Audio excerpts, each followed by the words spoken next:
Edujen päällikkö Dumnorix toi uutisia Vesontioon. Arjovistus vaati kolmanneksen maasta lisää. Hän ei pyytänyt, hän vaati. Eikä Eduilla ollut ainoatakaan soturia, joka olisi kyennyt vastustamaan häntä. Katsokaa Gallian karttaa vuodelta 58 ennen ajanlaskun alkua. Siellä, missä pitäisi olla rajoja, on tyhjyyttä. Siellä, missä pitäisi olla armeija, on hajanaisia joukkoja, jotka teurastavat toisiaan laidunmaista. Kymmeniä heimoja, mutta ei yhtäkään valtiota. Keltit hallitsivat aikoinaan aluetta Atlantilta Balkanille, mutta tähän vuoteen mennessä heidän maailmansa oli kutistunut sarjaksi keskinäisiin riitoihin vajonneita feodaalihoveja.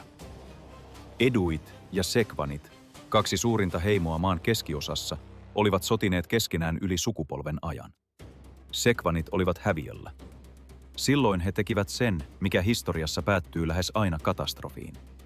He kutsuivat ulkomaisen armeijan avukseen. Heidän valintansa osui Arjovistukseen, Svebien päällikköön. Germaani tuli ja voitti Eduit Admagetobrikassa.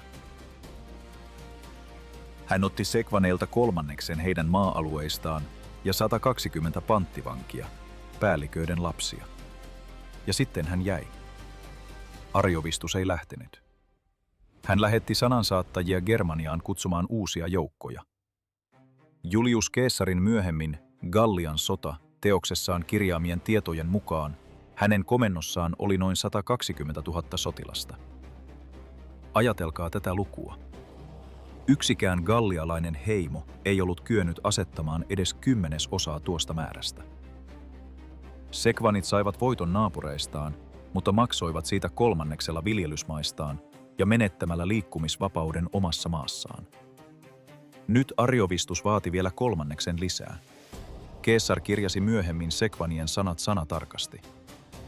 He eivät uskaltaneet edes valittaa ääneen peläten, että germaanit lisäisivät jo ennestään sietämätöntä sortoa.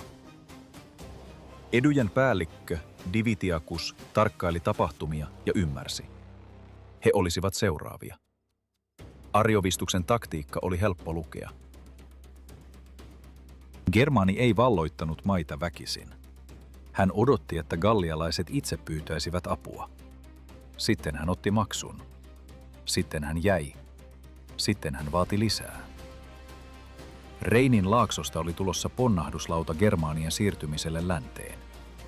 Kyseessä ei ollut ryöstöretki, vaan hidas väestön korvaaminen. Sillä välin gallialainen diplomatia toimi tavallisella nopeudellaan, eli ei toiminut lainkaan. Päälliköiden neuvostot kokoontuivat, kiistelivät ja hajaantuivat. Karnutit syyttivät arverneja, arvernit eivät luottaneet belgeihin. Belgit seurasivat tapahtumia pohjoisesta ja pysyivät neutraaleina. Jokainen heimo uskoi, että onnettomuus ohittaisi juuri heidät. Tämä poliittinen lamaannus on kirjattu lähteisiin armottomalla tarkkuudella. Arjovistus ymmärsi Gallian rakennetta paremmin kuin gallialaiset itse. Hajanaisina he olivat saalista, yhdistyneinä uhka. Hän esti järjestelmällisesti heitä liittoutumasta. Hän lahjoi osan päälliköistä, uhkasi toisia panttivankien kautta ja lietsoi kolmansia toisiaan vastaan. Heti kun kaksi gallialaista heimoa aloitti liittoneuvottelut, heidän leireihinsä ilmestyi Germaanien sanansaattajia lahjoineen ja vihjailuineen. Eräs gallialainen tiedustelija tuolta ajalta, jonka nimeä historia ei ole säilyttänyt, palasi Germaanien leiristä metsäpolkua pitkin. Hän oli nähnyt sotilaita nuotioiden ääressä, kuullut vierasta kieltä ja laskenut telttoja. Kun hän pääsi päällikkönsä luo ja kertoi luvut, häntä ei uskottu. Sellaista ei yksinkertaisesti voinut olla olemassa. Voi kyllä, ja olikin. Kesän 58 ennen ajanlaskun alkua lopussa Germaanien asutukset ulottuivat jo koko Reinin oikean rannan pituudelle. Arjovistus lakkasi piilottelemasta aikeitaan jäädä pysyvästi. Sekvanit vaikenivat, Eduit valmistautuivat pahimpaan. Samaan aikaan Roomassa istui senaatti, joka vain 1,5 vuotta aiemmin oli juhlallisesti julistanut Arjovistuksen Rooman kansan ystäväksi ja liittolaiseksi. Divitiacus saapui Roomaan tyhjin käsin. Mies, jota Cicero myöhemmin kutsui ainoaksi luottamuksen arvoiseksi gallialaiseksi, seisoi Rooman senaatin edessä ja pyysi apua. Germaanit olivat vallanneet kolmanneksen hänen kansansa maista, panttivangit viruivat germaanien leireissä ja arjovistus vaati yhä lisää. Senaatti kuunteli, ilmaisi huolensa, eikä tehnyt mitään. Oli vuosi 59 ennen ajanlaskun alkua. Rooma oli keskittynyt omiin asioihinsa. Gaius Julius Caesar oli juuri saanut prokonsulin viran Kisalpiinisessa Galliassa ja Illyrikassa. Hän oli mies, jolla oli loistava poliittinen maine ja velkoja, joiden arvioitiin ylittävän 80 miljoonaa sestertiusta. Hän oli lainannut rahaa Crassukselta ja Crassus odotti takaisin maksua. Caesar tarvitsi sotaa. Se oli ainoa laillinen tapa rikastua riittävän nopeasti velkojen maksamiseksi ja politiikassa pysymiseksi. Gallia näyttäytyi hänelle ratkaisuna kaikkiin ongelmiin kerralla. Kun Narbonensiksen Gallian käskynhaltija kuoli, senaatti lisäsi tämänkin provinssin keesarin hallintoalueisiin. Nyt hänen komennossaan oli 4 legioonaa, noin 24 000 sotilasta. Vastassa oli 120 000 germaania, mikäli uskomme lukuja, jotka Caesar itse myöhemmin kirjasi muistiinpanoihinsa. Hän joko uskoi niihin itse tai halusi lukijoidensa uskovan. Muodollinen syy väliintuloon syntyi kuin itsestään. Helveetit, heimo nykyisen Sveitsin alueelta, lähtivät vaeltamaan länteen Rooman liittolaisalueiden läpi. Caesar toimi välittömästi. Hän pysäytti helveetit ja palautti heidät takaisin. Samalla hän huomasi olemansa keskellä Galliaa armeijan kanssa, jota kukaan ei ollut sinne pyytänyt. Gallialaiset päälliköt pitivät neuvonpidon, jossa Divitiacus puhui ensin. Caesarin mukaan, joka kirjasi kokouksen sisällön, Edujen päällikkö kuvaili germaanien uhkaa kuin väistämätöntä katastrofia. Arjovistus on julma ja arvaamaton, ja hänen kansansa elää lakien mukaan, joita gallialaiset eivät ymmärrä, eivätkä hyväksy. Divitiacus pyysi väliintuloa. Muut päälliköt vaikenivat tai nyökkäsivät hyväksyvästi. Kaisar suostui pyyntöön. Hän lähetti Arjovistukselle sanansaattajan vaatien tätä lopettamaan heimojen siirtämisen Reinin yli, vapauttamaan panttivangit ja lopettamaan hyökkäykset Eduit vastaan. Germaanipäällikön vastauksen Kaisar toisti muistiinpanoissaan avoimen ärtyneenä. Arjovistus huomautti tulleensa Galliaan gallialaisten itsensä kutsumana ja saaneensa maat laillisena palkkana sotilaspalveluksesta. Hän totesi, ettei Roomalla ollut oikeutta määrätä, miten hän hallinnoi omia alueitaan, ja lisäsi, jos Kaisar haluaa sotaa, hän on tervetullut kokeilemaan. Arjovistusta ei ollut kukaan vielä onnistunut voittamaan. Viimeinen väite piti paikkansa. Sillä aikaa, kun Rooman lähettiläät olivat paluumatkalla, Reinin yli siirtyi vielä 24 000 Harudien heimon germaanisoturia. Arjovistus vaati sekvaneilta uusia maa-alueita liittolaistensa sijoittamiseksi. Sekvanit eivät voineet kieltäytyä, he olivat voimattomia.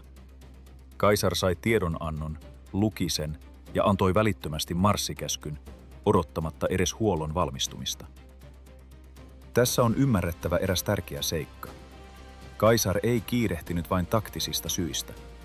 Hän piti kiirettä, koska Besansonissa, roomalaisittain Vesontiossa, sijaitsivat Gallian suurimmat vilja-, rauta- ja sotavarastot. Jos Arjovistus ehtisi vallata kaupungin ensin, sotaretki päättyisi ennen kuin se ehtisi alkaakaan. Kaisar taittoi matkan Vesontion ajassa, jota hänen esikuntaupseerinsa pitivät fyysisesti mahdottomana. Hän valtasi Vesontion ensimmäisenä, otti varastot vartiointiinsa ja asetti vartiopaikat. Sitten armeija pysähtyi. Syy ei ollut germaaneissa, vaan huhuissa. Legioonia seuraavat kauppiaat, gallialaiset oppaat ja paikalliset asukkaat kertoivat kaikki samaa. Germaanit ovat jättiläismäisiä. He eivät tunne pelkoa ja heidän katseensa on niin hyytävä, että kokeneenkin sotilas kääntää katseensa pois ensimmäisenä. Nämä tarinat levisivät leirissä nopeammin kuin kenturioiden käskyt. Kaisarin upseerit, sotatribuunit, prefektit ja muut asemansa tuntevat koulutetut miehet alkoivat kirjoittaa kiireellisiä kirjeitä kotiin. He keksivät hätäisiä asioita hoidettavaksi takamailla tai pyysivät lomaa perhesyihin. Kaisar seurasi tätä ja ymmärsi. Pelko oli saavuttanut jo päällystön. Vain muutamaa kuukautta aiemmin Rooman senaatti oli juhlallisesti kutsunut Ariovistusta Rooman kansan ystäväksi. Nyt saman kansan armeija kieltäytyi lähtemästä sotaan tätä uutta ystävää vastaan. Ironia olisi ollut osuvaa, ellei tilanne olisi muuttunut vaarallisemmaksi joka päivä. Vesontion lähellä sijaitsevassa leirissä Rooman sotakone, tuo kurinalainen hiottu ja Mithridatesin sekä helveetit voittanut mahti, alkoi rakoilla. Särö ei tullut ulkopuolelta, vaan sisältä. Kaisar tiesi, että jos hän ei tukkisi sitä heti, se repeäisi ammottavaksi kuiluksi. Särö levisi nopeasti. Vesontio, Doujoen mutkaan rakennettu, 3 suunnalta kallioiden suojaama linnoituskaupunki, muuttui toisenlaiseksi ansaksi. Germaanit eivät piirittäneet roomalaisia, vaan heidän oma pelkonsa piti heitä otteessaan vahvemmin kuin mikään muuri. Mekanismi oli yksinkertainen. Kaupunkiin saapui kauppiaita Gallian sisäosista. He olivat nähneet germaanien leirit, ja heidän kertomuksensa paisuivat jokaisella kerralla. Jokainen uusi yksityiskohta oli edellistä kauheampi. Legionien mukana olleet gallialaiset oppaat vahvistivat kaiken. Kyllä, germaanit ovat juuri sellaisia, valtavia ja nopeita.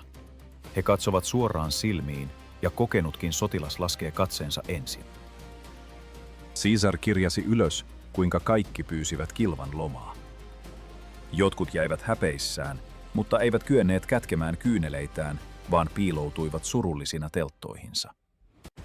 Tämä koski upseereita, ei pelkkiä alokkaita, vaan miehiä, jotka olivat sotineet Espanjassa ja Pontoksessa. Kuvitelkaa leirin aamu. Kenturiot kiertävät telttoja, mutta miehet eivät nuku. He makaavat hiljaa tuijottaen telttakannasta. Joku puhdistaa asettaan jo 3. kertaa päivässä, toinen kirjoittaa kotiin kirjettä, jota ei saa lopetettua. Ulkoinen kuri säilyi, mutta sisäinen ryhti oli poissa. Armeija ei kapinoinut, vaan teki jotain pahempaa. Se alkoi etsiä rationaalisia selityksiä pelolleen. Tribuunit toivat Caesarille raportteja teiden huonosta kunnosta, huoltoongelmista ja puutteellisesta tiedustelusta. Jokainen argumentti oli looginen, mutta yhdelläkään ei ollut mitään tekemistä todellisen syyn kanssa. Caesar ymmärsi, ettei kyseessä ollut sotilaallinen, vaan psykologinen ongelma. Sitä ei voinut ratkaista pelkällä käskyllä. Oli elokuu 58 ennen ajanlaskun alkua. Kuumuus ja pöly piinasivat 4 legioonaa, joiden 18 000 sotilasta seisoivat paikoillaan odottaen jotain tuntematonta. Juuri silloin, kuten historioitsija Adrian Goldsworthy on analysoinut, tilanne saavutti kriittisen pisteen. Upseerit eivät enää peitelleet sitä, ettei armeija aikonut liikkua. Kyse ei ollut siitä, etteivätkö he voisi, vaan siitä, etteivät he halunneet. Ero on periaatteellinen. Sotilas, joka ei voi marssia, on logistinen ongelma, mutta sotilas, joka ei halua marssia, on tuomio komentajalle. On ymmärrettävä, millaisia kuvia legionalaisten mielissä liikkui. Kyse ei ollut vain huhuista germaanien pituudesta, vaan mielikuvasta sotilaasta, joka ei pysähdy haavoittuessaan, joka lyö kilven pirstaleiksi ja joka ei tarvitse tuulta yöllä. Gallialaiset värittivät tarinoita omilla kokemuksillaan. Adma Getobriga, Edujen murskatappion näyttämö, oli tuore ja elävä muisto.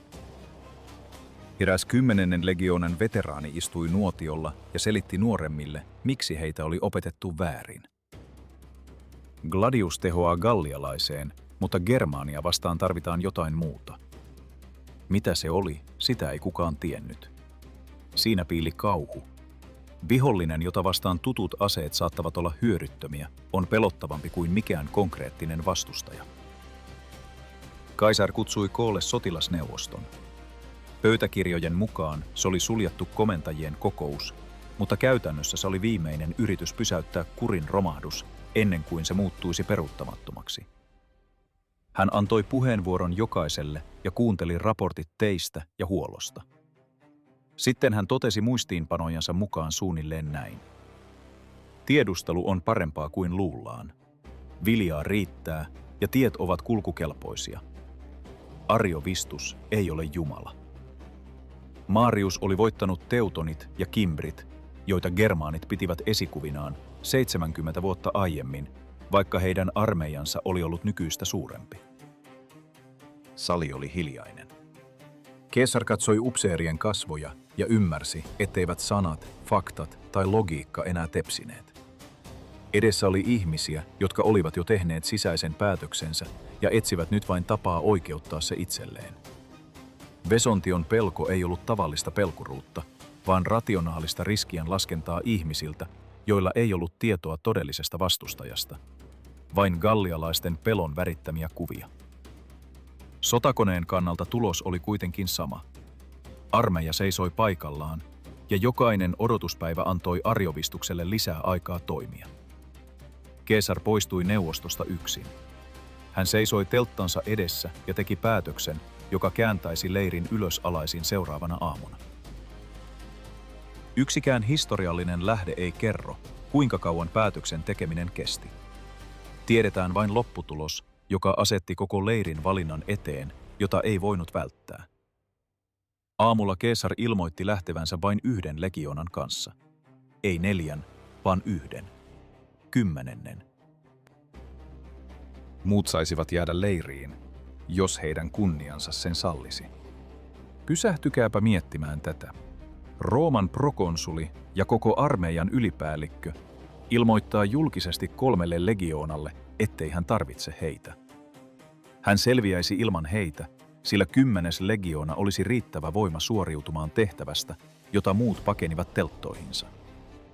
Reaktio oli välitön.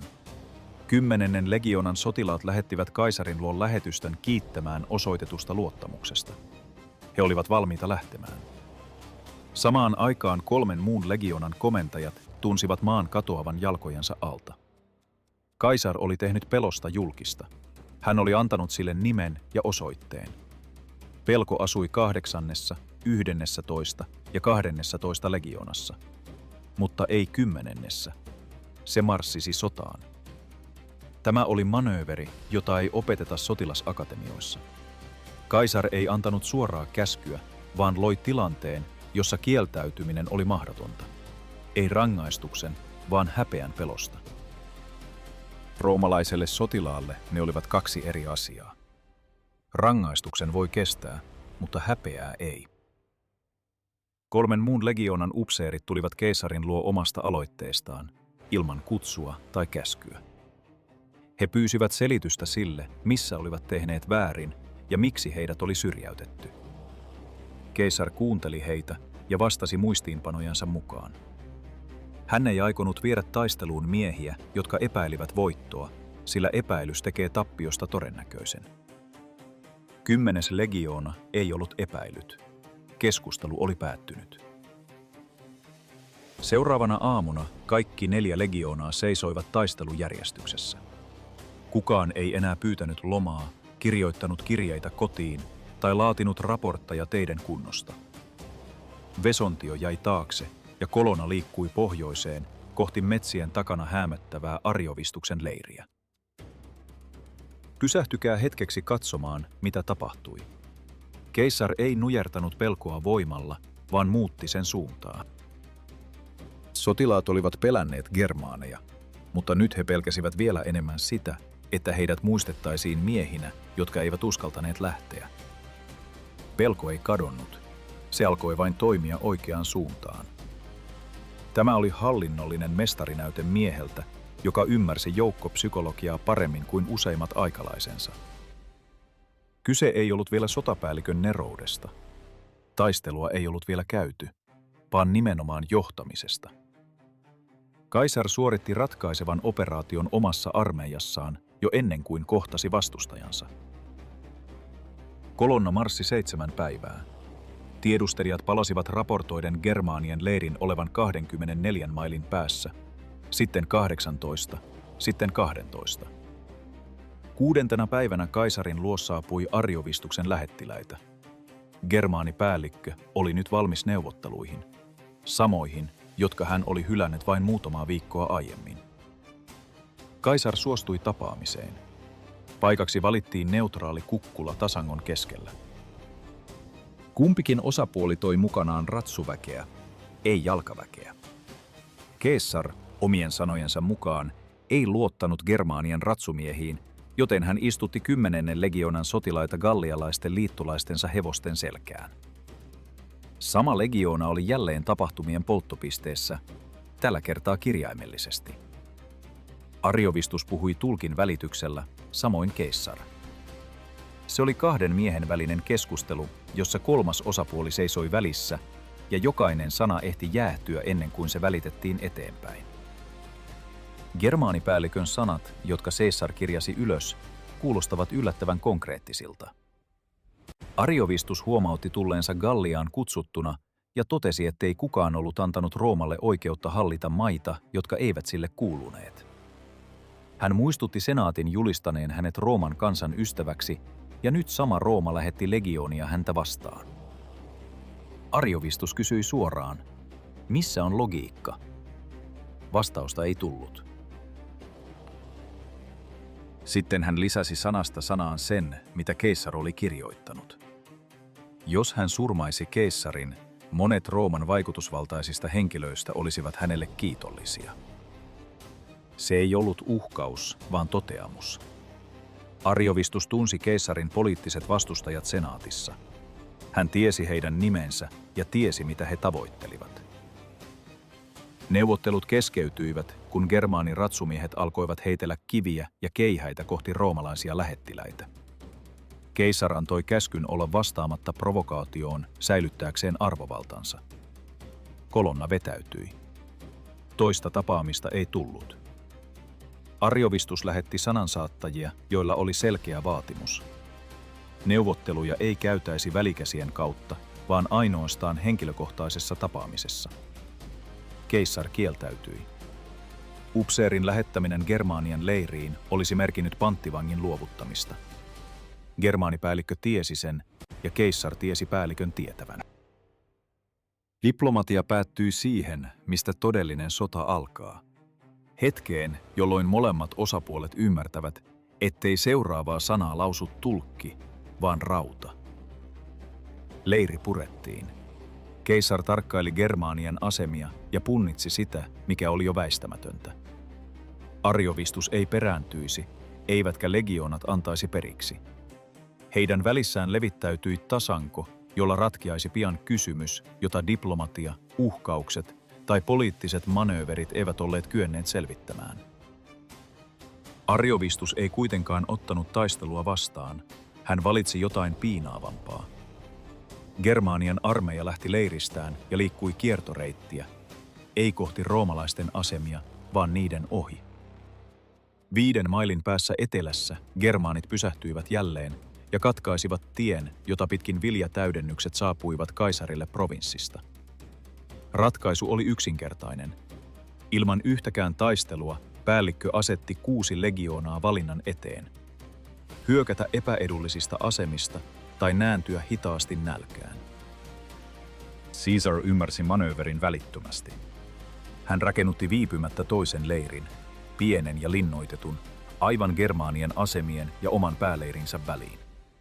Sinne hän sijoitti 2 legioonaa ja huolto saattoi jatkua. Mutta ei pitkäksi aikaa. Ariovistus vastasi tähän. Hänen armeijansa alkoi liikehtiä roomalaisten linnoitusten suuntaisesti, häiriten pientä leiriä jatkuvasti. Kyseessä ei ollut suora hyökkäys, vaan uuvutustaistelu. Roomalaiset pakotettiin jatkuvaan taisteluvalmiuteen, mikä esti heitä nukkumasta ja syömästä rauhassa. Germaanipäällikön taktiikan ymmärtäminen on avain siihen, miksi gallialaiset pelkäsivät häntä niin syvästi. Ariovistus ei etsinyt voittoa taistelukentällä, vaan jo ennen sitä. Nälkä, väsymys ja henkinen uupumus tuhoavat armeijan varmemmin kuin keihäät. Hän oli jo käyttänyt tätä menetelmää haeduja vastaan Admageto-briigassa ja tiesi sen toimivan. Keisar järjesti legioonansa leirin eteen joka aamu tarjoten taistelua avoimella kentällä. Ariovistus ei suostunut. Germaanin ratsuväki kiersi etäällä, heitti keihäitä ja katosi palatakseen taas uudelleen. Roomalainen ratsuväki yritti seurata niitä ja havaitsi jotain odottamatonta. Germaanin ratsumiehet eivät toimineet yksin. Kaisar kirjasi tämän muistiinpanoihinsa ammattisotilaan hämmästyksellä kohdattuaan tuntemattoman taktiikan. Jokaisella Germaanin ratsumiehellä oli parinaan jalkaväen sotilas. Nämä olivat kevyitä ja nopeita, ja he pysyivät hevosten rinnalla vauhdista riippumatta. Kun ratsuväki hyökkäsi, jalkaväki iski sen mukana. Kun ratsuväki vetäytyi, jalkaväki suojasi perääntymistä. Jos hevonen kaatui, ratsumies oli välittömästi jalkaväkikumppaninsa suojassa. Roomalainen ratsuväki oli neuvoton. Jos se seurasi ratsumiestä, metsästä ryntäsi jalkaväkeä. Jos se kääntyi jalkaväkeä vastaan, ratsuväki iski selkään. Se oli hiottu yhteistoimintajärjestelmä, joka vaati kuukausien harjoittelua. Kyseessä ei ollut mikään primitiivinen barbaarien rynnäkkö. Tällaisesta yhteenotosta palaava legioonalainen kantoi mukanaan muutakin kuin mustelmia. Hän kantoi tunnetta siitä, että sodan säännöt olivat muuttuneet, eikä kukaan ollut selittänyt hänelle uusia. Leiriä ympäröivistä metsistä oli tullut jatkuva uhka. Kaikki tiedusteluun lähteneet vartijat eivät palanneet. Ne, jotka selvisivät, kertoivat samasta asiasta. Hiljaisuus, sitten liikettä puiden välissä ja lopulta keihäs pimeydestä. Germaanit tunsivat nämä metsät ja käyttivät niitä armeijansa jatkeena. Puut palvelivat ariovistusta samoin kuin legioonat palvelivat kaisaria. Tätä vastakkainasettelua kesti 6 päivää. 6 päivässä kaisar ei onnistunut pakottamaan vastustajaa yleistaisteluun, pysäyttämään ratsuväen iskuja tai turvaamaan vartioitaan. Pieni leiri piti pintansa, mutta sen varuskunta toimi äärirajoillaan. Kuolto pelasi, mutta epävarmasti. Armeija ei vielä nähnyt nälkää, mutta se näki, kuinka lähellä nääntyminen oli. Kaisar kutsutti vangittuja germaaneja kuulusteltaviksi. Hän kysyi tulkin välityksellä vain yhden kysymyksen. Miksi ariovistus vältteli yleistaistelua? Vastaus oli hätkähdyttävän konkreettinen. Germaaninaiset, joita Suebien heimoissa pidettiin oraakkeleina, olivat tehneet ennustuksen. Tulos oli yksiselitteinen. Jumalat kielsivät taistelun ennen uutta kuuta. Takitus, kuvatessaan germaaniheimoja sukupolvea myöhemmin, vahvistaa tämän. Suebien ennustajanaisilla oli todellista valtaa päälliköiden sotilaallisiin päätöksiin. Ariovistus ei ollut taikauskoinen heikkopää, vaan johtaja, jonka armeija uskoi kieltoon. Se ei olisi lähtenyt taisteluun, vaikka hän olisi käskenyt. Saatuaan tiedon, Keesar toimi välittömästi. Jos germaanit eivät hyökkäisi ennen uutta kuuta, oli hyökättävä ennen sitä. Vastustaja oli suistettava henkisestä tasapainostaan ja pakotettava taisteluun hetkellä, jota he pitivät jumalten kieltämänä. Armeija, joka uskoo taistelevansa jumalten tahtoa vastaan, taistelee huonommin. 7. päivänä Keesar järjesti kaikki 6 legioonaansa 3 linjaan ja marssi suoraan kohti germaanien leiriä. Ariovistus seurasi lähestyviä kolonia asemistaan, joissa hän oli odottanut viikon. Hän oli rakentanut taktiikkansa uuvutuksen ja ajan varaan. Aika oli loppumassa. Ei häneltä, vaan roomalaisilta. Mutta legioonat tulivat silti, ja germaanien armeija, joka oli odottanut uutta kuuta, näki yhtäkkiä edessään rautaa, joka ei odottanut mitään. Vaihtoehtoja ei enää ollut. Ariovistus toi armeijansa ulos leiristä. 2 armeijan välinen etäisyys kutistui niin pieneksi, että vastustajan hengityksen saattoi jo kuulla. Germaanien muodostelman takana oli vaunuja ja vaunuissa naisia ja lapsia. He huusivat sotureille jotakin, mitä roomalaiset lähteet eivät tarkasti kerro. Mutta germaanisoturit kuulivat heidät, eikä perääntymiselle ollut enää tilaa. Germaanien armeija marssi ulos leiristä ja pysähtyi. Se ei perääntynyt, mutta ei hyökännytkään. Se seisoi tasangon laidalla ja tuijotti lähestyviä legioonia. Keesar odotti iskua, mutta sitä ei tullut. Ariovistus käänsi armeijansa takaisin ja portit sulkeutuivat. Oraakkelit olivat puhuneet. Ennen uutta kuuta ei taisteltaisi. Keisar veti legioonansa takaisin. Hän istuutui ja alkoi laskea päiviä. Oli syyskuun puoliväli vuonna 58 ennen ajanlaskun alkua. Vogesien vuorten itärinteillä sijaitseva laakso jähmettyi outoon tasapainoon. 2 armeijaa seisoi nuolenkantaman päässä toisistaan, mutta kumpikaan ei hyökännyt. Tasapaino oli kuitenkin petollinen, kuin hiljaisuus ennen rakennuksen romahtamista.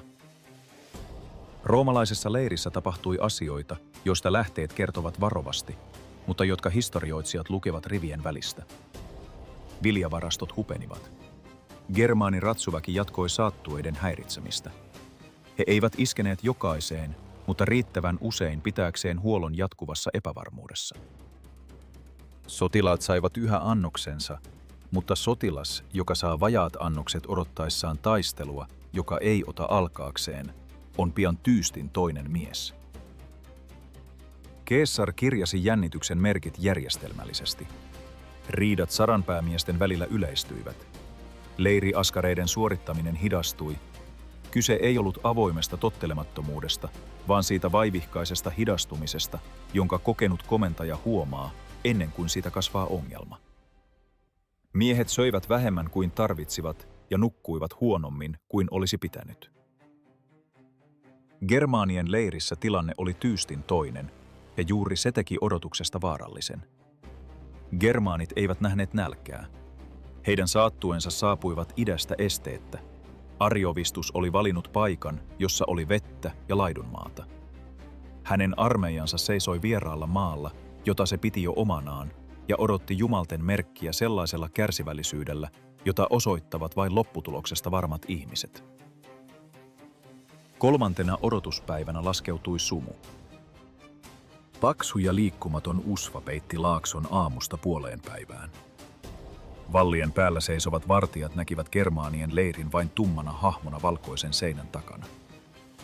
Öisin leirien välissä paloivat germaanien nuotiot, joiden heijastukset levisivät sumussa oransseina läiskinä, tehden etäisyyden tai vihollisten määrän arvioinnista mahdotonta. Se oli hämmentävää, ei katastrofaalista, mutta riittävää horjuttamaan mieltä. Juuri näinä päivinä historioitsija Theodor Mommsenin kokoamien todisteiden mukaan germaaninaiset astuivat leirinsä laidalle. Oraakkelit suorittivat rituaalejaan molempien armeijoiden näkyvillä. Roomalaiset lähteet kuvaavat heidän toimiaan hämärästi, mutta lopputulos kirjataan tarkasti. Rituaalien jälkeen germaanisoturit alkoivat odottaa entistä varmempina. He eivät enää seisoneet levottomina, vaan odottivat tyynesti, kuten ihmiset, joille on jo kerrottu, miten kaikki päättyy. Asetu roomalaisen legioonalaisen asemaan vallilla. On varhainen aamu ja sumuista. Edessäsi on näkymätön armeija, joka ei ole hyökännyt 6 päivään. Takanasi on leiri, jossa muona-annokset ovat pienentyneet viikon takaisesta. Vieressäsi on toveri, joka näki eilen liikettä metsässä, eikä ole varma, olivatko ne germaaneja vai varjojen leikkiä. Pelko ei palaa samassa muodossa kuin se lähti Vesontiosta. Se palaa hiljaisempana ja hiipii yksityiskohtiin. Keesar näki tämän ja toimi. Hän aloitti sarjan provokaatioita. Joka päivä hän järjesti legioonansa leirin eteen täyteen taisteluryhmitykseen. Torvet soivat, kotkastandardit kohotettiin. Haarniskat kiilsivät syyskuun auringossa sumun hälvettyä. Se oli voiman näyttö, joka oli tarkoitettu myös omille. Katsokaa, me seisomme tässä, olemme valmiita, emmekä piilottele. Germaanit vastasivat tähän asettamalla ratsuväkensä ja lähettämällä kevyttä jalkaväkeä ampumaetäisyydelle. Lähemmäs he eivät kuitenkaan tulleet. Oraakkelit eivät olleet vielä antaneet merkkiä. 5. päivänä Keesar muutti taktiikkaansa. Näkyvän ryhmityksen sijaan hän lähetti ratsuväen osastoja germaanien asemiin, suorana tehtävänään provosoida ratsuväen taistelu. vetää germaanit yhteenottoon, joka voisi laajentua yleistaisteluksi. Germaani ratsuväki vastasi haasteeseen ja käytti jälleen samaa menetelmää. Ratsumiehiä jalkaväki kumppaneineen. Roomalaiset menettivät muutamia miehiä saamatta aikaan vastaavaa vahinkoa ja joutuivat perääntymään. Provokaatio epäonnistui. Sen sijaan keisar sai haluamansa. Ei voittoa kahakassa, vaan arvokasta tietoa. Germaanin ratsuväki reagoi automaattisesti, hyökkäsi harkitsematta ja toimi hiotun kaavan mukaan. Se tarkoitti, että Ariovistuksen alemmat komentajat tekivät päätöksiä itsenäisesti, odottamatta käskyjä ylhäältä. Armeijan johto oli hajautettu. Legioonille tämä oli haavoittuvuus, ei ilmeinen, mutta todellinen. Hajautettu armeija toimii erinomaisesti väijytyksissä ja takaa-ajoissa. Yleistaistelussa, jossa rintama on pidettävä koossa kovan paineen alla, tarvitaan kuitenkin päällikköä, joka näkee koko kentän ja kykenee reagoimaan nopeasti. Ariovistus oli juuri sellainen johtaja. Mutta jos häneltä vietäisiin mahdollisuus johtaa keskustaa kriittisellä hetkellä, germaanien muodostelma saattaisi hajota nopeammin kuin kukaan uskoi. Kaisar ei kirjannut tätä johtopäätöstä muistiinpanoihinsa, mutta hänen seuraavan päivän toimintaansa puhuu puolestaan. Hän käski rakentaa toisen pienen leirin aivan germaanien porttien eteen, etäisyydelle, josta germaanien jousimiehet ynsivät häiritsemään työntekoa. 3 legioonaa suojasi rakennustöitä muiden kaivaessa. Ariovistus lähetti ratsuväkensä paikalle, mutta legioonalaiset jatkoivat kaivamista kilpiensä suojassa pysähtymättä. Illalla leiri oli valmis. Ariovistus tarkkaili uutta paaluaitaa asemistaan, jotka olivat nyt 2 tulen välissä. Huoltomanooveri, joka oli taannut hänelle edun viikon ajan, oli tehty tyhjäksi. Uusi kuu lähestyi, ja oraakkelit antaisivat pian merkin. Silloin taistelua ei enää välttäisi kukaan. Uusi kuu koitti yöllä. Roomalaisessa leirissä siitä ei tiedotettu, mutta aamulla germaanien leiri humisi eri tavalla. Kaisar kuuli sen ennen kuin näki mitään. Uuden pienen leirin paaluaitojen takana legionalaiset nousivat valleille. Ääni kantautui germaanien asemista, matala ja kasvava kuin maan jyrinä ennen maan vyöryä. Torvet pauhasivat ja kilvet kolisivat. Tuhannet äänet huusivat vihdoin saatuaan luvan tehdä sen, mitä varten he olivat tulleet. Oraakkelit olivat antaneet merkin. Kaisar ei odottanut auringon nousua, vaan kutsui legaatit välittömästi luokseen. Käsky oli lyhyt. Aamun koittaessa armeija marssisi ulos molemmista leireistä ja muodostaisi taistelujärjestyksen.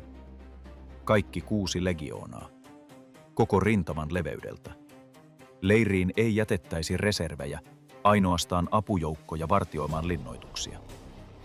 Se oli päätös mieheltä, joka ymmärsi aloitteen siirtyneen juuri toiselle osapuolelle. Ariovistus oli saanut taistelunsa Jumalilta, ja nyt se oli otettava häneltä takaisin. Ensimmäisellä liikkeellä, ensimmäisellä muodostelmalla ja ensimmäisellä askeleella kentälle. Yö leirissä ei ollut hiljainen. Legionalaiset teroittivat aseitaan. Eivät siksi, että ne olisivat olleet tylsiä, vaan pitääkseen kätensä työssä. Sadanpäämiehet kiersivät telttoja ilman erillistä käskyä, kävellen rivien välissä ja ollen hiljaa miestensä tukena. Se oli osa heidän työtään. Eräs nuori sotilas, jota kaisar ei nimeä, mutta jonka kaltaisia hän kuvailee, istui sammuneen nuotion ääressä tuijottaen käsiään. Hän oli selvinnyt helveettien vastaisesta sotaretkestä ja nähnyt taistelun. Hän tiesi, mitä oli luvassa, ja juuri siksi hän ei saanut unta. Ihmiset, jotka eivät tiedä, mitä on edessä, nukkuvat paremmin kuin ne, jotka tietävät. Auringon noustessa molempien leirien portit avautuivat samanaikaisesti. 6 legioonaa marssi tasangolle ja alkoi ryhmittyä. 3 linjaa. Ensimmäisessä kohortit pilum keihäineen, valmiina heittoon 10 askeleen päästä. Toisessa reservit aukkojen täyttämiseen. 3. linjan tarkoitusta keisar ei ollut vielä paljastanut. Se selviäisi myöhemmin, juuri oikealla hetkellä. Sivustoja suojasivat ratsuväki ja gallialaisten liittolaisten apujoukot. Keisar ratsasti ensimmäisen linjan ohi hiljaa, puheita pitämättä. Hän oli jo sanonut kaiken tarvittavan Vesontiossa. Sanojen toistaminen olisi viestinyt epäilystä siitä, oliko viesti mennyt perille. Germaanien armeijan marssi ulos leiristä kesti kauan, ei vitkastelun vuoksi, vaan siksi, että se oli valtava. Historioitsijoiden arviot, jotka perustuvat keisarin teksteihin ja heimojen koostumukseen, viittaavat siihen, että kentällä oli 80 000 100 000 Germaania. 6 heimokolonnaa, jokainen oman lippunsa alla. Harudit, markomannit, tribokit, vangionit, nemetit, sedusit ja itse suebit. He levittäytyivät rintamaan luontavalla sujuvuudella, joka on ominaista armeijalle, joka tuntee paikkansa muodostelmassa. Germaanijoukkojen takana alkoi liikkua vaunuja. Tällä eleellä ei ollut suoraa sotilaallista merkitystä. Vaunut muodostivat puolikaaren taisteluryhmityksen taakse ja niiden päällä seisoivat naiset. Germaanisoturit asettivat selkänsä taakse kaiken heille arvokkaan ja katkaisivat näin tietoisesti perääntymistien. Se ei ollut vahinko, vaan tarkoitus. Naiset huusivat sotureille ja historioitsijat tulkitsevat tämän rituaaliseksi eleeksi. Germaanisoturin oli joko voitettava tai kuoltava, sillä perääntymiselle ei ollut paikkaa eikä syytä. Kaisar tarkkaili ryhmitystä oikealta sivustalta. Hän näki vaunut ja ymmärsi tilanteen välittömästi. Armeija, jolla ei ole tilaa perääntyä, taistelee toisin kuin armeija, jolla on pakotie. Se taistelee epätoivoisemmin, mutta se ei myöskään kykene järjestäytymään uudelleen paineen alla, sillä se vaatisi tilaa selän takana. Tilaa, jota ei ollut. 2 armeijan välinen etäisyys kutistui muutamaan 100 askeleeseen. Tältä etäisyydeltä kasvot olivat jo erotettavissa ja yksittäiset äänet kuuluivat yleisen pauhun läpi. Germaanien eturivin näki siirtävän painoa jalalta toiselle. Ei pelosta, vaan kärsimättömyydestä. Suebit olivat kookkaita, eikä se ollut legendaa. Hautalöydöt vahvistavat, että tuon ajan germaanisoturien keskipituus ylitti roomalaisen legionalaisen pituuden noin puolella päällä. Eturivissä seisoivat parhaat miehet, ja he katsoivat roomalaisten muodostelmaa ilman merkkiäkään pelosta. Kaisar antoi viimeiset käskynsä ennen hyökkäysmerkkiä. Oikean sivustan 3 legioonan legaateille: pitäkää linja, älkää lähtekö takaa-ajoon, älkääkä irtautuko keskustasta. Vasemmalle sivustalle samat ohjeet. Keskustalle, painakaa päälle. Ei kiireellä, vaan tasaisesti. Askel askeleelta, kilpi kilpeä vasten, kunnes Germaanien linja alkaa taipua. Torvet soivat yhteen ääneen. Kaikki 6 legioonan torvea samanaikaisesti. Ensimmäinen linja lähti liikkeelle. 60 askelta Germaanien linjaan. 50. 40. Tältä etäisyydeltä pilumeja ei vielä heitetä. On liian kaukaista. Germaanit tuijottavat lähestyvää kilpiseinää ja kuulevat selkänsä takaa naisten huudot. 30 askelta. Ariovistus nosti kätensä. Germaanien armeija, joka oli odottanut tätä hetkeä 7 päivää, syöksyi eteenpäin. Ariovistus lähetti ensimmäisen aallon hyökkäykseen niin nopeasti, etteivät eturivin legionalaiset ehtineet heittää pilumejaan. Germaanit ylittivät etäisyyden, jonka piti antaa aikaa heitolle, nopeammin kuin mikään roomalainen taisteluryhmitys salli. Pilumit jäivät käsiin. Germaanit iskeytyivät kilpiin. Kaisar totesi tämän tyynesti. Sotilaamme heittivät pilumit ja kävivät vihollisen kimppuun miekoin. Yksi lause. Sen takana oli tuhansia miehiä, jotka vaihtoivat taistelutapaansa sekunnin murto-osassa. Lähteiden mukaan Germaanien linjan ensimmäinen isku roomalaisia vasten kuului useiden stadionin mittojen päähän. Se ei ollut metallin kilinää, vaan massan isku massaa vasten.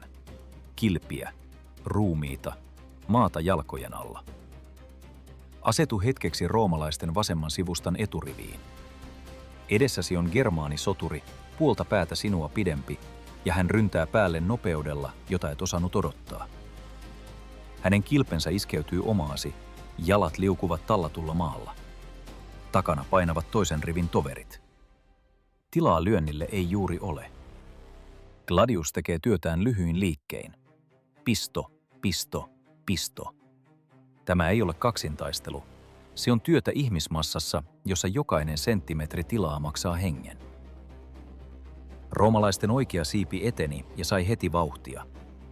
Germaanien vasen siipi alkoi perääntyä. Ei paniikissa, vaan paineen alla vetäytyen. Legioonalaisosastojen ensimmäinen linja painoi tasaisesti, kuten kaisar oli käskenyt. Askel. Vielä yksi askel.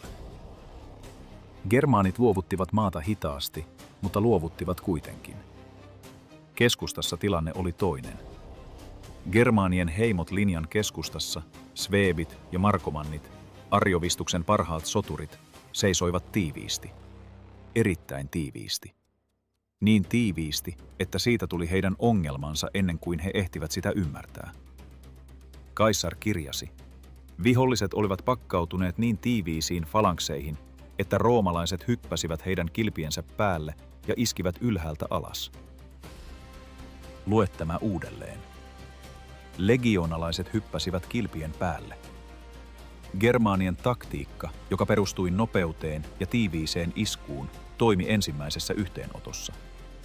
Se loi kuitenkin ongelman, jota germaanit eivät olleet ennakoineet. Kun tuhannet soturit pakkautuvat tiiviiksi massaksi, takarivit painavat eturivejä. Eturivit eivät voi perääntyä, vaikka se olisi tarpeen. He eivät voi järjestäytyä uudelleen, eivätkä astua sivulle. He seisovat siellä, missä ovat, ja ottavat iskut vastaan. Roomalainen gladius oli luotu juuri tätä varten. Lyhyt terä, joka toimii ahtaassa tilassa. Pisto, ei lyönti, vaan suora pisto, vaatii vähiten tilaa. Legionalainen tunsi olonsa tiiviissä vihollislinjassa melkein kuin harjoitustaistelussa. Germaanisoturi, jolla oli pitkä miekka, pystyi tuskin nostamaan kättään ihmisjoukossa. Roomalaisten vasen siipi piti pintansa. Sitten se antoi periksi. Germaanien oikea siipi, kaisarin todistuksen mukaan arjovistuksen linjan vahvin osa, painoi roomalaisten vasenta sivustaa niin voimakkaasti, että ensimmäinen rivi joutui perääntymään. Se ei murtunut, mutta antoi periksi. Kenturiot huusivat. Toinen rivi astui eteenpäin tukkien aukot, mutta paine ei helpottanut. Vasemman sivustan legaatti Publius Crassus, sen saman Crassuksen, kaisarin velkojan poika, ratsasti toisen linjan vierellä ja seurasi tilannetta. Hän oli noin 25-vuotias. Sotilaskokemusta hänellä oli helveettiläisten vastaisesta sotaretkestä ja muutaman viikon manöövereistä Vogesien alla. Hänen edessään avautui tilanne, johon ohjesäännöissä ei ollut valmista ratkaisua. Vasemman sivustan ensimmäinen linja taipui, toinen linja ryhtyi taisteluun, kolmas linja seisoi koskemattomana. Crassus teki päätöksen omavaltaisesti. Ilman kaisarin käskyä komentaja oli oikealla sivustalla eikä nähnyt vasenta. Crassus ratsasti kolmannen linjan komentajien luo ja antoi käskyn eteenpäin. Kolmas linja iski Germaanien oikeaan siipeen suoraan, ilman vauhtia, tiiviissä muodostelmassa. Germaanit, jotka olivat juuri painaneet taipuvaa roomalaista vasenta sivustaa, saivat yhtäkkiä kylkeensä iskun tuoreelta kohorteilta, jotka eivät olleet vielä osallistuneet taisteluun. Paine vasemmalla sivustalla helpotti välittömästi. Germaanien oikea siipi alkoi kääntyä kohdatakseen uuden uhan. Sillä hetkellä taipunut ensimmäinen linja suoristui ja lähti taas eteenpäin. Germaanit joutuivat kahden liikkuvan linjan väliin samanaikaisesti. Oikealla sivustalla Germaanien vasen siipi oli jo perääntynyt. Germaanien armeijan kahden osan välinen etäisyys alkoi kasvaa. Keskusta piti, mutta siivet hajaantuivat. Arjovistus yritti hallita tilannetta keskeltä käsin. Hänen sanansaattajansa kiisivät rintamaa pitkin. Mutta armeijalla, joka toimi erinomaisesti hyökkäyksessä, ei ollut mekanismia perääntymisen koordinoimiseksi paineen alla koko rintaman leveydeltä. Tämä oli se haavoittuvuus, jonka Caesar oli laskenut viikkoa aiemmin ratsuväen yhteenottojen perusteella. Germaanien linja ei murtunut hetkessä, se mureni. Ensin oikea siipi menetti yhteyden keskustaan. Sitten keskusta alkoi vilkuilla sivulle, jota ei enää ollut. Sitten joku keskustassa otti askeleen taaksepäin. Hänen jälkeensä toinen. Sitten kolmas. Germaanien joukkojen selän takana olivat vaunut. Vaunut eivät olleet kadonneet minnekään. Germaanit olivat itse ajaneet itsensä ansaan. Ensimmäiset pakolaiset oikealta siiveltä kääntyivät ja näkivät edessään puun ja rautapyörien seinän. Naiset huusivat heille jotain. Soturit, jotka tunti sitten syöksyivät eteenpäin näiden huutojen kannustamina, nojasivat nyt niihin selällään. Pakotietä ei ollut. Taisteluun ei ollut enää voimia. Roomalainen oikea siipi painoi Germaanien vasemman läpi ja kiersi taistelulinjan taakse. Kenturiot käänsivät kohortteja. Älkää ajako takaa, ympäröikää. Legioonalaiset etenivät Germaanien rintaman sivustaa pitkin kuin veitsi saumaa myöten. Linja, joka vielä piti keskustassa, alkoi tuntea tämän liikkeen jo ennen kuin näki sen. Kun armeijan siipi katoaa, se tuntuu fyysisesti. Avoin tila siellä, missä juuri äsken oli toverin olkapää. Tyhjyys oikealla. Sitten isku sieltä, mistä sitä vähiten odotti. Germaanien keskusta horjahti. Ei heti, eikä kokonaan. Ensin reunimmaiset rivit alkoivat siirtyä keskelle, vaistomaisesti, ilman käskyä, etsien suojaa tiiviydestä. Tiiviydestä tuli jälleen ongelma. Samat soturit, jotka taistelun alussa painoivat roomalaisia massallaan, häiritsivät nyt toisiaan yrittäessään kääntyä, järjestäytyä uudelleen ja löytää vihollisen iskeäkseen. Caesar näki tämän hetken oikealta sivustalta. Hän ei kirjannut ylös, mitä tarkalleen tunsi, mutta seuraava käsky puhuu puolestaan. Ratsuväelle käsky takaa-ajoon, välittömästi. Älkää odottako jalkaväen täydellistä läpimurtoa. Roomalainen ja gallialainen ratsuväki lähti kiertämään molemmilta sivustoilta samanaikaisesti. Germaanien linja puhkesi useasta kohdasta yhtä aikaa. Se ei tapahtunut sulavasti, vaan kuin paineen alla murtuu se, mikä on kestänyt liian kauan. Yksi aukko, toinen, kolmas. Jokaiseen niistä ryntäsivät välittömästi toisen linjan legioonalaiset laajentaen rakoa sivuille. Muodostuneisiin taskuihin jääneet germaanisoturit joutuivat eristyksiin pääjoukosta ja taistelivat piiritettyinä. Juuri tässä vaiheessa tappioiden määrä alkoi kasvaa katastrofaalisen nopeasti. Germaani oli vaarallinen taistelulinjassa. Ihmismassassa ilman linjaa hän ei sitä ollut. Pitkä miekka vaatii tilaa lyöntiin, mutta tilaa ei ollut. Gladius sen sijaan toimi ahtaassa tilassa. Legioonalaiset etenivät Germaanien taskuihin tiiviissä kolmikoissa. Yksi painoi kilvellä, kaksi muuta iskivät terillä sivuilta. Se ei ollut urhoollisuutta, vaan metodiikkaa, joka oli harjoiteltu automaattiseksi sisalppisen Gallian harjoituskentillä. Läpimurto muuttui romahdukseksi muutamassa minuutissa. Germaanisoturit pakenivat vaunuille, ainoalle kiintopisteelle selkänsä takana. Naiset, jotka tunti sitten vaativat voittoa, olivat nyt ensimmäisellä pakolinjalla. Kaisarin todistuksen mukaan jotkut heittäytyivät vaunuista legionalaisia kohti aseet kädessä. Suurin osa yritti paeta kauemmas, vaunujen taakse, kohti Reiniä. Roomalainen ratsuväki oli jo siellä. Kaisar antoi käskyn jatkaa takaa-ajoa pysähtymättä. Tämä oli tietoinen valinta mieheltä, joka ymmärsi. Reinin takana uudelleen ryhmittyvä Germaanien armeija palaisi vielä. Jos ei huomenna, niin vuoden tai kahden kuluttua, uusien heimojen ja päälliköiden johdolla ja samoin vaatimuksin. Ainoa tapa lopettaa asia oli sulkea se tässä ja nyt. Takaa-ajo jatkui 18 mailin matkan aina Reiniin asti. 18 mailia ei ole voittomarssi. Se on matka, jonka aikana ratsuväki teki työtään pysähtymättä, antaen pakolaisten kerääntyä ryhmiin ja antaa toisen tason päälliköiden järjestää esteitä. Yksittäiset germaanijoukot kääntyivät ja ottivat taistelun vastaan, ja ne tuhottiin. Suurin osa pakeni. Ariovistus saavutti Reinin ensimmäisenä. Hän löysi veneen ja ylitti joen. Hänen 2 poikaansa kuolivat taistelussa tai ylityksessä. Lähteet ovat tästä erimielisiä. Hänen 2 vaimoaan, jotka hän oli ottanut mukaan sotaretkelle, saivat surmansa. Toinen heistä oli norichilaisten kuninkaan sisar. Hänen kuolemallaan oli poliittisia seurauksia, jotka Keesar merkitsi erikseen muistiin.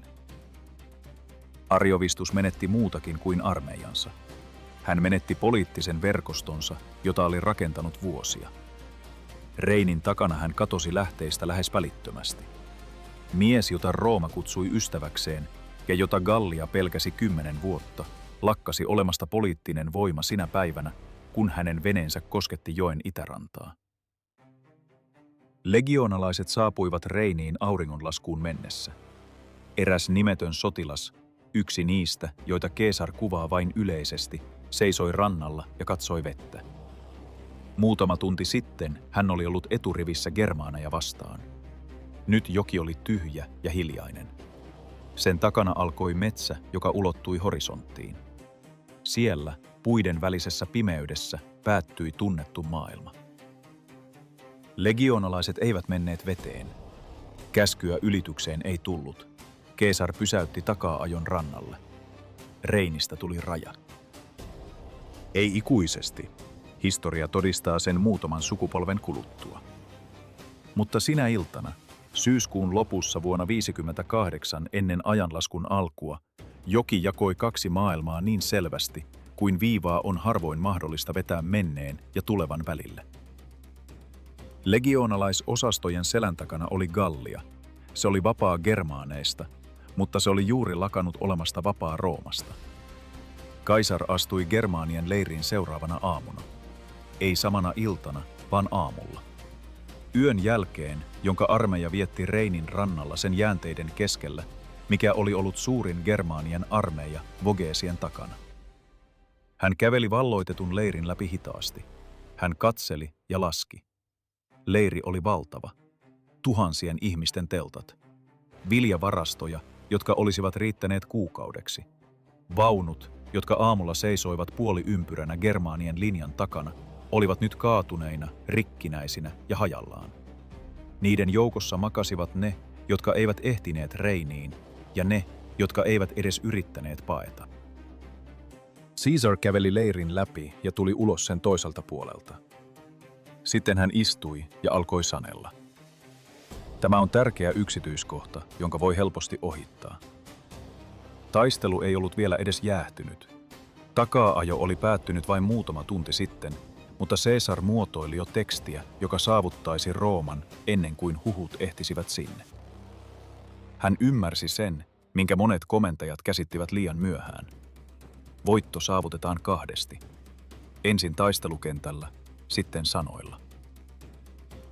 Gallian sota ei ole muistelmateos. Se on poliittinen asiakirja, jonka kirjoitti toimiva poliitikko vaikuttamaan yleisöön. Caesar kuvasi päätöksensä ainoina mahdollisina, voittonsa väistämättöminä ja vastustajansa juuri niin vaarallisina, että voitto heistä näytti merkittävältä.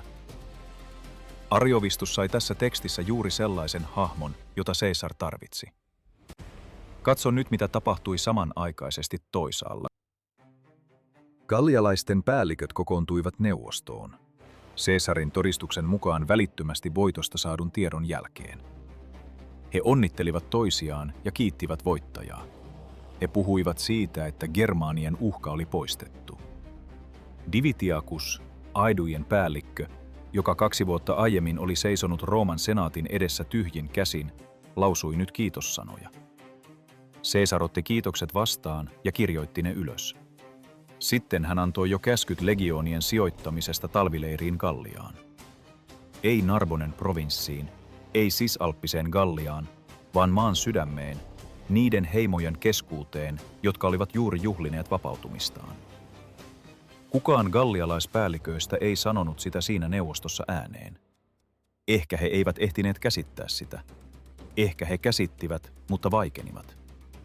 6 legioonaa talvileirissä ei ole liittolaisen varuskunta. Se on miehitys kohteliaammalla nimellä. Divitiacus ymmärsi tämän myöhemmin.